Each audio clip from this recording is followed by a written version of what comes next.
So as I mentioned earlier, we have quite an impressive group of speakers gathered here this morning. George Hawkins. George is the General Manager of the District of Columbia Water and Sewer Authority, DC Water.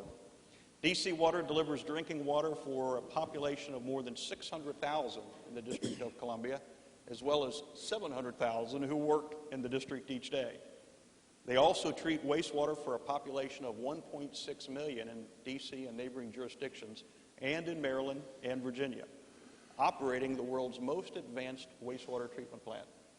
DC Water's service area covers 725 square miles. Prior to coming to the district, George was director of Columbia's Department of the Environment, director of several not-for-profits, and also worked for US EPA. He is a graduate of Princeton University and the Harvard Law School. George, having recently moved into your area and being close to your observation, you've done some amazing things since you've come there. Very visionary and very innovative. So we'd really like your perspective on what you think communities can do today to support that. It's wonderful to be here, and it's just unbelievable what is possible today. Let me start with one of my favorite memories at DC Water was the day that we changed our logo to the one you see here on my shirt. And my bet is that anybody in the room, if you saw this from a distance, you know what it is, where we are, and what it is we do. But when I remembered that day was the moment right after we had finished, we had unveiled DC Water lit up signs by photovoltaics on the side of our facility, which is along one of the most traveled roads in the Washington, D.C. area, but no one knew it was us. So we lit it up with the DC Water.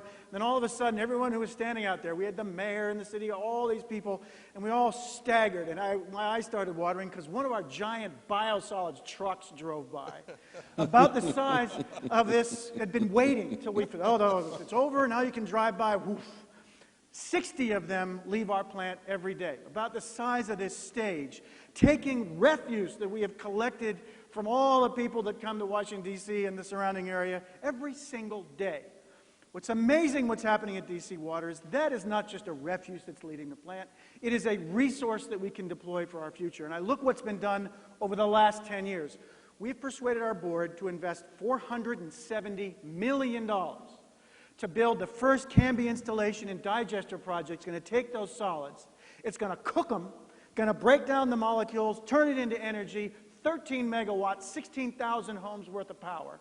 But wait, the amount of biosolids that come off are now have been sterilized at high heat, so they're now so clean we could sell it as fertilizer at Home Depot, but we're probably going to give it to the city to plant trees all over the city. But wait, there's half of it. So now we don't have 60 trucks going off the plant, we have 30 trucks coming off the plant. But wait, we've designed it so that we can add cartridges and start taking waste from waste. This is fuel from other plants and turning it into energy. That's what it was Bucknell University, Virginia Tech, working with Brown and Caldwell, DC Water, a collaboration of an incredible importance of what we can do. So it made me think, what was really happening that day? I would put into 7 quick ideas. Lucky 7. Number 1, we all have pride in what we do. I used to think this. I was a regulator. I ran environmental groups. I sued more places than I worked for before I started at DC Water. But what I realized, I used to think of us as polluters. Then I pondered, of those 60 trucks going by, where's all that pollution coming from? It's not us. That pollution is coming from everybody else. We are the first and foremost and most important environmental organization in any place, bar none. There's nobody else that does what we do to protect the water and the communities that we live in. And I know that pride goeth before the fall, but I have pride in what we do, and that's why I wear this uniform every single day in the city. Second is an inside-outside game. We have changed our logo. We had trucks all over the city, but I used to wear our old logo on my shirt, and people used to walk up to me in the street and thought I was a corrections officer. I don't know why corrections, but you couldn't tell by looking at it what the heck we did. This is on the side. We have 600 trucks. We're everywhere. People are calling in. We're seeing you here. We were always there. Now we're telling our story. We advertise on the side of our trucks about the cost of our water, about what the service is, about why people should use it. That's the outside game. Communicate in every single way we can think of, but we have to match it to the inside game. Not to have IT pound on top of us, but to use it for something that we can deploy. Where are our assets? What condition are they in? How are they being used? When can we maintain them? The inside game is just as important as the outside, and the two can work together. Third is our relationship with our customer. And I'm not just talking about good customer service, which of course is important, but just thinking of the people we serve as customers. Now, we do drinking water and wastewater, but on the drinking water side, for the last 20 years, we've allowed bottled water companies to clean our clock. They've come in, they sell it, and we never did anything in responding to our product. That's how we make money, is by people using it.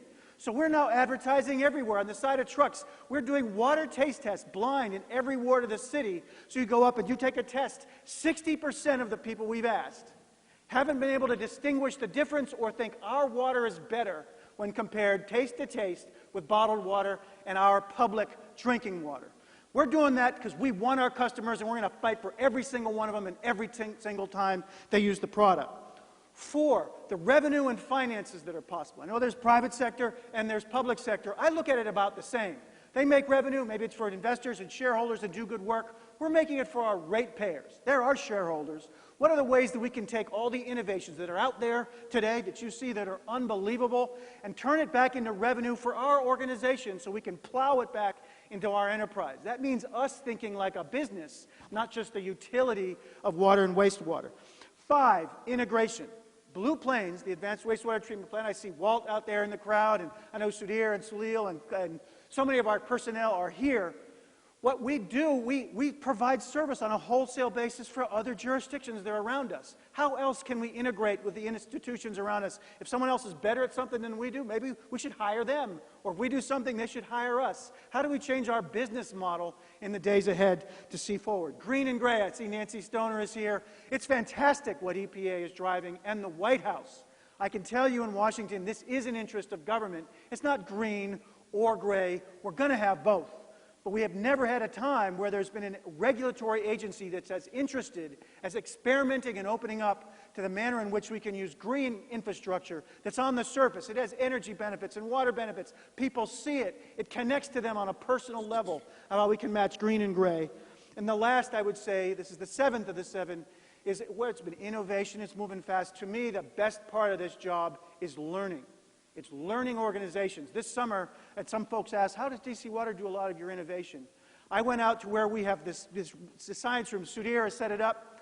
We had 20 young PhD and master's candidates in the relatively small room, and they created 7 or 8 bench studies of exactly how our treatment plant works in small fashion. And all these young folks were doing these research projects, looking into new products, new techniques that could drive the next generation of what we do. This work is not for the faint of heart. When there's a water main break or a problem, there's no one who's more angry at us than the people we serve. On the other hand, what I've seen since I've been in this industry, and I'm relatively new, I'm very honored to be up here on behalf of this incredible industry, is the degree to which the people in it can learn and innovate because we have to and do it every day. And with those 7 things, we will drive our future. Thanks, Jeff. Thank you, George. That's great.